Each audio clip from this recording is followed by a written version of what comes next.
Hello everyone, I welcome you all in Vision Log. Today I will start a new topic DBMS architecture. यहाँ पे DBMS architecture को देखेंगे हम। तो DBMS architecture होता क्या है? तो डेटाबेस मैनेजमेंट सिस्टम का आर्किटेक्चर होता है, ये अलग-अलग टाइप से टायर के अकॉर्डिंग डिवाइड होता है। It depend upon how user are connected to database and get their request done.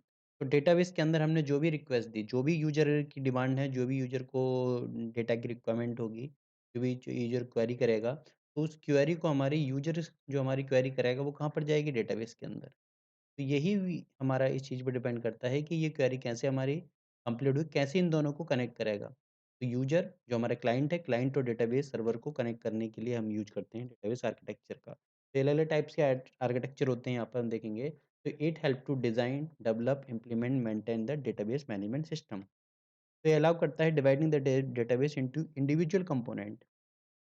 तो उसमें क्या कर सकते हैं? That can be independently modified, change, replace, alters. It is help to understand the component of database। तो database के अलग-अलग component को समझने के लिए हेल्प करता है हमारा। डेटाबेस को दोनों को कनेक्ट करने का काम करता है, यूज़र को डेटाबेस प्रोवाइड करने का काम करता है। यूज़र ने कोई क्वेरी की तो उसका आंसर कैसे देना है, उसका आंसर क्या देना है, उसका डेटा लिए प्रोवाइड करना है। तो फाइनली हमारे क्लाइंट और सर्वर्स को कनेक्ट यहाँ पे सिंपल से कनेक्ट कर रहा है यहाँ पर। जो डेटा है डेटाबेस से क्लाइंट को कनेक्ट करना है, मतलब इसको। यूज़र को डेटाबेस से डायरेक्टली कनेक्ट करना है। कैसे करेगा? ये हमारे अलग-अलग टाइप के आर्किटेक्चर होते हैं। जैसे सबसे पहले हम देखते हैं, हमारे 3 टाइप के आर्किटेक्चर होते हैं।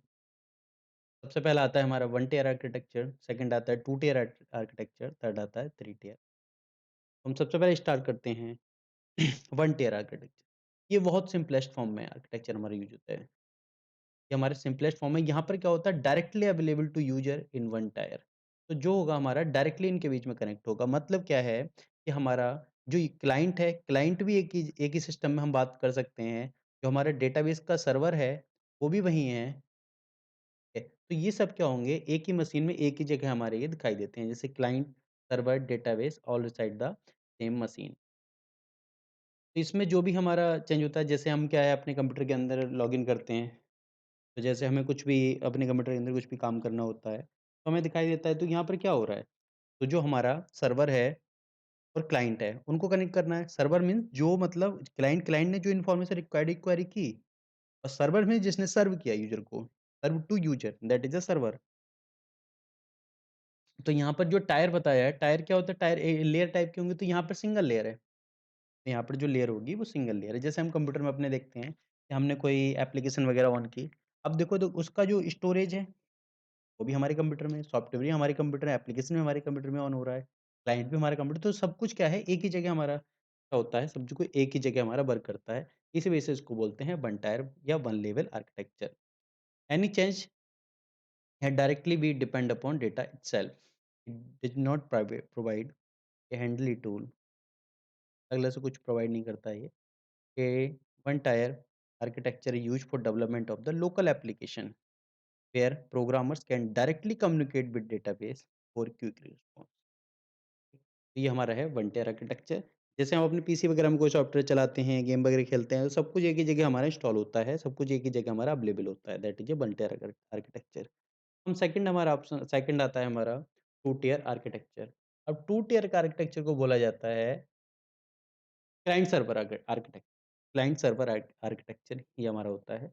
तो 2 टियर आर्किटेक्चर बोला जाता है, जहाँ पर क्या दिखाई देता है? एक प्रेजेंटेशन लेयर रन करती है। यहाँ पर एक प्रेजेंटेशन लेयर रन करती है ऑन द क्लाइंट सिस्टम और पर्सनल कंप्यूटर, और data is store on server. यहाँ पर दिखाई देता है कि 2 हमारे यहाँ पर दिखाई दिए, that is a client server और that is a database server.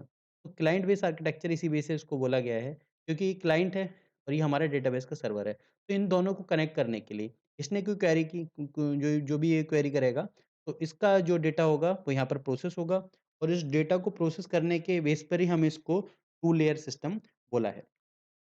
अब यहाँ पर हमारा क्या होता है? यहाँ पर सबसे पहले जो होगा, हमारे यहाँ पर कोई भी एप्लीकेशन, इसने कोई भी एप्लीकेशन को रन किया, तो यूज़र होगा, ठीक है? तो यूज़र होगा, इसने क्वेरी की, तो डेटाबेस सर्वर उसको रिप्लाई करेगा। तो इसके साथ एक चीज़ और यूज़ होती है, हमारा एक सॉफ्टवेयर यूज़ होता है ओपन डेटाबेस कनेक्टिविटी, जिसे हम बोलते हैं ओडीबीसी। सॉफ्टवेयर इसको बोलते हैं। ये वो काम करता है इन दोनों के इंटरफेस की तरह, जो कम्युनिकेशन जो हमने कम्युनिकेट कर रहे हैं दोनों, तो उनके लिए हेल्पफुल होता है, इंटरफ़ेस की तरह काम करता है यहाँ पर ये, ठीक है। तो यहाँ पर दिखाई देता है, यहाँ पर जो कम्युनिकेशन होगा हमारा फास्टर कम्युनिकेशन होगा, ठीक है। तो अगला हम देखते हैं user interface and application program are run on the client side पे हमारे इस साइड रन करेगा इस चीज़ को। और दूसरी साइड होती है हमारी सर्वर साइड, जिसे डेटाबेस सर्वर कहते हैं, ठीक है? तो जो क्वेरी की इसने क्लाइंट ने जो क्वेरी करेगा यहाँ पर, तो क्लाइंट की क्वेरी को प्रोसेस करना, उसको मैनेज करना और उसे क्या डेटा रिक्वायरमेंट है, वो डेटा को निकाल के देना, ठीक है? तो हमारा क्लाइंट डायरेक्टली यहाँ पे डेटाबेस के साथ हमारा कनेक्ट होता है, डायरेक्टली यहाँ पर इस चीज़ को एक्सेस करता है। यहाँ पर ये चीज़ दिखाई देती है। तो यूज़र ने जो भी हमारा प्रोग्राम लिखा है, जो भी क्वेरी की, ठीक है? तो डेटाबेस सर्वर में जाएगी, डेटाबेस सर्वर में प्रोसेस होगी, प्रोसेस होकर वापस उसे डेटा यूज़र को सेंड कर दिया जाएगा। जैसे हम देखते हैं कि जैसे लोकल टाइप पे हम देखते हैं कि जैसे हमने कोई एप्लीकेशन वगैरह यूज़ की, उस एप्लीकेशन को हमने ऑन किया, उसमें जो भी जैसे हम एग्ज़ाम्पल मान सकते हैं किसी हम लैन सिस्टम का एग्ज़ाम्पल मान सकते हैं। यहाँ पे हमारा कोई लैन नेटवर्क बना हुआ है, एक जगह डेटा स्टोरेज है। तो डेटा स्टोरेज है तो सब उसके साथ कनेक्ट होते हैं डेटा के और डेटाबेस के साथ कनेक्ट होने में क्या होता है, यहाँ पर क्या होगा जो भी क्वेरी करनी है वो उसके साथ क्वेरी करते रहेंगे, ठीक है? जैसे हम मान सकते हैं कि जैसे हम कोई किसी चीज़ को एक्सेस करना होता है, जैसे किसी वेबसाइट वगैरह पे किसी चीज़ को एक्सेस करना होता है, तो यहाँ पर हमारा दिखाई देता है। लेकिन जनरली जो वेब एप्लीकेशन में जो यूज़ होता है, जनरली वो यूज़ होता है, जो हमारा वेब एप्लीकेशन में वो होता है 3 टायर सिस्टम या 3 टायर आर्किटेक्चर हमारा वेब एप्लीकेशन में यूज़ होता है, ठीक है। लेकिन मैं यहाँ पर आपको बता रहा हूँ किस चीज़ का 2 टायर का एग्ज़ाम्पल, जो 2 टायर में हमारा है, तो जो क्लाइंट बेस सर्वर हमारा यहाँ पर दिखाई देता है। It provide the direct and faster communication.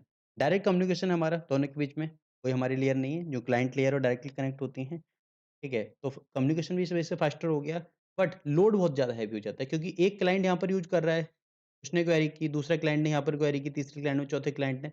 Number of client एक साथ यहाँ पे क्वेरी करते हैं, तो इस पे क्या है, इस सर्वर के ऊपर लोड ज़्यादा पड़ता है। ये मतलब जो बहुत ज़्यादा मल्टीपली ग्लोबली सिस्टम में ये थोड़ा-सा स्केलेटी की प्रॉब्लम हमें यहाँ पर दिखाई देती है।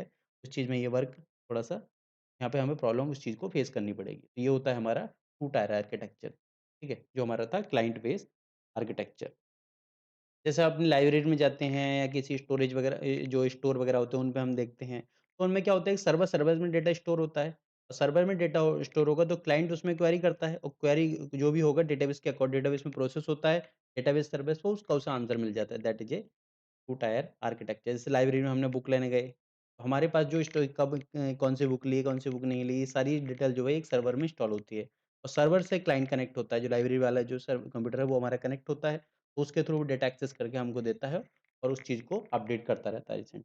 That is the system of 2 tier architecture. अब हम बात करते हैं 3 टायर आर्किटेक्चर की। तो 3 टायर आर्किटेक्चर क्या होता है? ये सब बोला गया है, it is the extension of 2 tyre client server architecture.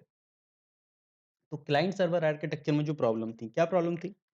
ज़्यादा नंबर ऑफ यूज़र अगर वर्क करेंगे तो स्कैलेटी की प्रॉब्लम दिखाई देती थी हमारी, ठीक है। लेकिन हाँ, फास्टर कम्युनिकेशन था, लेकिन जो स्कैलेटी की प्रॉब्लम आती थी, अगर दूसरी चीज़ क्या थी, जो हमने क्लाइंट था, जो यहाँ पर हमने इससे पहले देखा, जो क्लाइंट था, क्लाइंट डेटाबेस से डायरेक्टली कनेक्ट है हमारा, तो यहाँ पर सिक्योरिटी की प्रॉब्लम थी। मतलब क्लाइंट जो भी चाहे डेटा यहाँ पर एक्सेस कर सकता है। क्लाइंट सीधे-सीधे डेटा एक्सेस कर सकता है, क्या-क्या डेटा उस चीज़ को एक्सेस कर सकता है, तो ये हमारी सिक्योरिटी की प्रॉब्लम हमें दिखाई देती थी। तो इसी चीज़ को बोला गया है 3 टायर आर्किटेक्चर जो है एक तरह से एक्सटेंशन है हमारा क्लाइंट सर्वर आर्किटेक्चर का। तो इसके अंदर हम बात करते हैं, इसके अंदर एक लेयर और ऐड हो जाती है, जो क्लाइंट और डेटाबेस सर्वर लेयर के बीच में एक लेयर हो जाती है, जिसे हम बोलते हैं बिज़नेस लॉजिक लेयर। इसका नाम हमारा एप्लीकेशन लेयर भी बोलते हैं, लॉजिक लेयर भी, बिज़नेस लेयर भी, अलग नाम से इस चीज़ को हम बोला जाता है। तो इसमें क्या करता है, ये जो है एक तरह से आज के टाइम में भी मतलब जो वेब एप्लीकेशन वगैरह हैं, वेब प्रोग्राम, वेबसाइट वगैरह, डब्ल्यू वगैरह, काफ़ी हद तक यही चीज़ यूज़ होती है। अब इसमें हम देखते हैं, इसका ऑब्जेक्टिव क्या आता है, तो ये separate users view of database. तो यूज़र्स का जो डायरेक्टली जो हमारा दिखाई दिया था रिलेशन, उस चीज़ को कट कर देता है। अब यहाँ पे उसने कोई क्वेरी की, यहाँ पर क्वेरी की, यहाँ पर इसने मतलब कोई प्रोग्राम लिखा या क्वेरी की, तो उसकी रिक्वेस्ट सर्वर्स के पास जाएगी, जो हमारी बिज़नेस लेयर है, एप्लीकेशन लेयर है। तो एक तरह से मीडिएटर की तरह वर्क करता है। अब इसकी जो रिक्वेस्ट थी, उस रिक्वेस्ट को लिया, अब जो रिक्वेस्ट है हमारी, वो रिक्वेस्ट क्या हुई, वो यहाँ पर प्रोसेस होगी। ठीक है? अब वहाँ पर प्रोसेस नहीं होगी। तो जो भी क्वेरी थी, जो क्या थी, जो हमारी इस लेयर में यहाँ पर प्रोसेस होगी। अब प्रोसेस होने के बाद में इसमें ये जो एप्लीकेशन लेयर होगी, ये एप्लीकेशन लेयर उस क्वेरी को एक अपने स्टैंडर्ड फॉर्मेट में क्या करेगी, डेटाबेस मैनेजमेंट सर्वर के पास भेजेगी और उससे जो भी डेटा होगा, जो भी उस डेटा को लेने के बाद में जो सर्वर को जो हमारे सर्वर से डेटा लेने के बाद में ये क्लाइंट को या जो यूज़र है उसको डेटा भी प्रोवाइड कर देगी। जैसे हम एग्ज़ाम्पल देते हैं, जैसे हम भी और ये वेब एप्लीकेशन वगैरह चलती हैं, जैसे हमने किसी साइट पे लॉगिन किया, तो इसने लॉगिन किया, यहाँ पर क्लाइंट है हमारा, इसने अपना लॉगिन लिया, जो भी उसे आईडी पासवर्ड वगैरह डालना है, तो आईडी पासवर्ड के फॉर्म में एक प्रोग्राम बनता है और वो अपना जो रिक्वेस्ट हमारे जो बिज़नेस लॉजिक लेयर के पास चली जाती है। अब बिज़नेस लॉजिक लेयर के पास रिक्वेस्ट चली गई, अब उसका पासवर्ड सही है, गलत है, क्या उसने लॉगिन किया था, क्या नहीं किया था, उस सिस्टम को अब देखेगा। अब उसकी जो पूरी डिटेल है, उसको डिटेल को यहाँ पर भेजेगा और इसमें चेक करेगा कि उसका सही है। अगर सही है, तो इसे रिप्लाई देगा और इसे एक्सेस का दे देगा। लेकिन जैसे ही इसे एक्सेस होगा, तो इसे क्या दिखेगा? इसे सिर्फ़ अपनी आईडी दिखेगी, जो अपना होम पेज था, अपनी डिटेल थी, वो सारी चीज़ दिखाई देगी और सेकंड क्लाइंट को जो दूसरा कोई क्लाइंट था, मान लो कि क्लाइंट ए था, क्लाइंट बी का लॉगिन आईडी अलग है, तो उसे कुछ अलग दिखाई देगा, थर्ड को अलग दिखाई देगा, तो सबको अलग-अलग टाइप से इसने डेटा को डिवाइड कर दिया। और दूसरी चीज़ यहाँ पर जो बिज़नेस लॉजिक लेयर आ गई, तो इन दोनों का डायरेक्टली जो कनेक्टिविटी है, वो कम हो गई। तो यहाँ पर एज़ ए मीडिएटर की तरह यहाँ पर वर्क कर रहा है। जैसे हम क्वेरी करते हैं तो जैसे किसी हम वेब एप्लीकेशन पे वेब जो वेबसाइट होती है उसमें हमने कोई क्वेरी की। तो जो हमने क्वेरी की तो वो एक स्टैंडर्ड फॉर्मेट में जैसे हमने कोई फॉर्म फिल किया। जैसे हमने फॉर्म फिल किया तो हमने अपनी सारी डिटेल फिल कर दी। सारी डिटेल फिल होने के बाद में वो यहाँ पर चली गई। तो उसका एक पूरी तरह से यहाँ पर एक प्रोग्राम हुआ, ठीक है? और वो जो डिटेल है वो एक वेल मेंटेन वेल स्ट्रक्चर तरीके से यहाँ पर जाएगी। डेटाबेस सर्वर के अंदर यहाँ पर हमारी सर्वर के अंदर स्टोर होगी, ठीक है? और उसी टाइप से हम इसको एक्सेस कर सकते हैं। तो ये हमारा आता है टी-टायर आर्किटेक्चर। तो यहाँ पर थोड़ा-सा मेंटेनेंस ज़्यादा हो गया। क्यों? क्योंकि एक नई लेयर लग गई हमारे। लेकिन सिक्योरिटी हमें मिल गई। जो क्लाइंट था और जो हमारा डायरेक्टली डेटाबेस सर्वर था, उसको हमने कट कर दोनों को अलग-अलग कर दिया। अब जो डेटाबेस सर्वर्स है वो एक जगह भी हो सकता है, मल्टीपल जगह भी हो सकता है। ये जो बिज़नेस लेयर है एक जगह से डेटा हो रही है, मल्टीपल जगह से उठा रही है, इसको कुछ नहीं पता यूज़र को। कहाँ से हमारा डेटा आ रहा है, हमने फेसबुक पे लॉगिन किया, कहाँ हमारा डेटा रखा हुआ है, कहाँ से डेटा लेके आ रहा है, कुछ नहीं पता है हमको। तो इस जो क्लाइंट है, क्लाइंट को ये नहीं पता कि उसका डेटा कहाँ रखा हुआ है, कैसे रखा हुआ है, किस फॉर्म में रखा हुआ है। तो यही हमारी होती है, इसी को हम बोलते हैं ये कि थ्री टायर आर्किटेक्चर। ये था हमारा three tier architecture, 1 tyre, 2 tyre, 3 tier architecture हम समझ चुके हैं। Thank you everyone.